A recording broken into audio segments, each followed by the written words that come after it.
la asambleísta Gabriela Larrategui. Asambleísta, buenas noches. Buenas noches, presidente. Buenas noches con todos los asambleístas y todos quienes nos siguen a través de los medios legislativos. Yo insisto y vuelvo a empezar porque mi posición frente a este proyecto de ley no es de ninguna manera desconocer los problemas que tienen los gobiernos autónomos descentralizados en relación al presupuesto, las universidades, las escuelas, y estamos obligados como asambleístas a encontrar una vía para solucionar este problema. Sin embargo, la vía tiene que ser legal, tiene que ser constitucional y tiene que ser adecuada. A la comisión vinieron varios expertos tributarios, todos coincidieron en que el proyecto atenta a principios de derecho tributario como la modificación del sujeto activo y que se debe considerar que las retenciones no pueden reasignarse porque las retenciones de la fuente no son un impuesto, son pagos anticipados, por lo que cuando se hace una retención se debe tomar en cuenta que los contribuyentes registran en su activo como una cuenta por cobrarse y entre otros argumentos que nos dieron. Incluso el entonces administrador del municipio de Quito estuvo en contra de este proyecto y entre otras cosas, entre sus argumentos, afirmó que este proyecto mezcla conceptos presupuestarios con conceptos tributarios.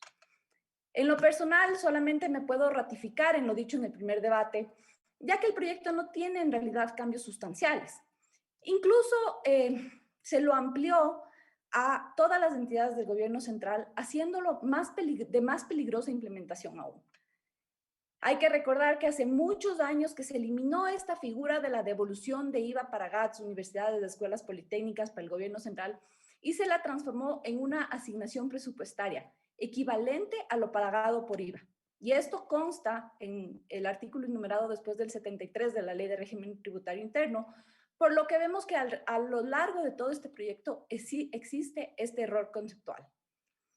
El proyecto contraría conceptos como sujeto activo, que el Código Tributario lo define en el artículo 23 como el ente público acreedor del tributo y en concordancia con el 62 de la Ley de Régimen Tributario Interno para el impuesto al valor agregado, el sujeto activo del impuesto es el Estado, que lo administra a través del Servicio de Rentas Internas. Por otra parte, el sujeto pasivo del impuesto, definido por el Código Tributario como la persona natural o jurídica que, según la ley, está obligada al cumplimiento de la prestación tributaria, sea como contribuyente o como responsable. El agente de retención, según el mismo código, es un sujeto pasivo. Este proyecto de ley lo que pretende justamente es que los sujetos pasivos obligados a retener el impuesto se conviertan, por obra y magia, en sujetos activos al recaudar este IVA y quedarse con este dinero. Pero además hay que considerar que este dinero es un crédito tributario para el proveedor.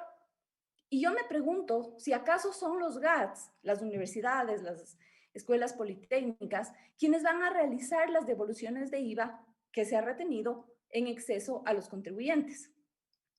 Así, además de destrozar todos estos conceptos del derecho tributario, el GAT, la universidad o la escuela politécnica y las entidades del gobierno central, porque ahora se les ha aumentado a ellas, se van a encontrar mes a mes frente a este serio riesgo moral, ya que tiene que ser él mismo quien determina el valor que le corresponde como compensación presupuestaria.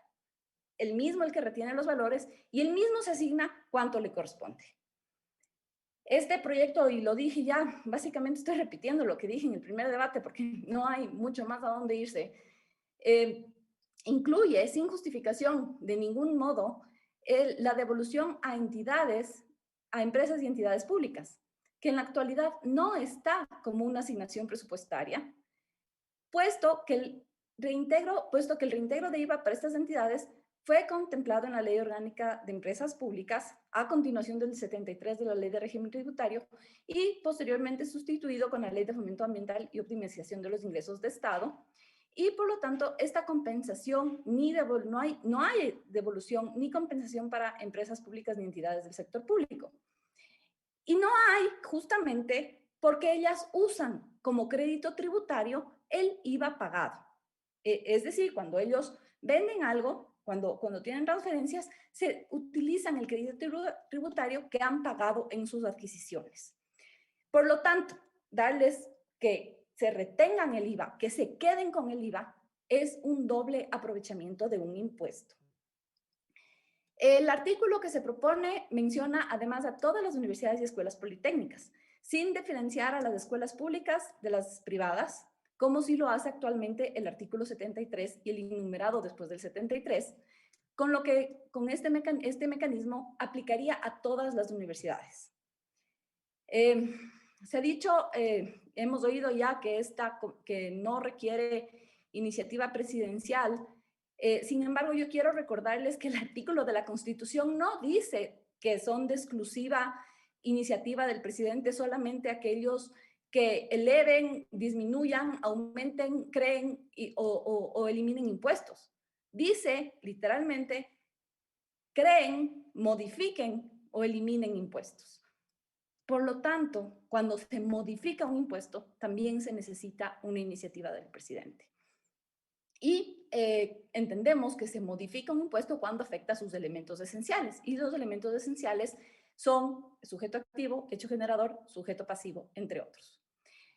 Como si todo esto que yo digo no sería suficiente, se siguen olvidando, porque ya lo dije en el primer debate, que el artículo 298, numeral 18 del Código Orgánico Integral Penal tipifica el delito de defraudación, la falta de entrega deliberada total parcial por parte de los agentes de retención o percepción de los impuestos retenidos o percibidos. Y esto sigue sin modificarse. En definitiva, desde mi punto de vista, y por eso es mi voto en contra, y creo que tengo que explicarlo ante el Pleno de la Asamblea, este proyecto tiene muchísimos errores que no van a solucionar, porque yo lo que desde mi punto de vista veo es que va a ser objeto de un veto total, que me parece que no le hace ningún bien a la Asamblea. Y se vieron dentro de las comisiones otras sugerencias como el tema de las notas de crédito, que también ya lo hablamos en el primer debate. A mí me encantaría, presidente y compañeros asambleístas, apoyar un proyecto de ley que solucione los problemas presupuestarios de los gobiernos autónomos descentralizados, que sea una verdadera descentralización. Sin embargo, lo que creo hoy día es que lo único que podemos hacer con esto es venderles humo a los gobiernos autónomos descentralizados. Muchas gracias.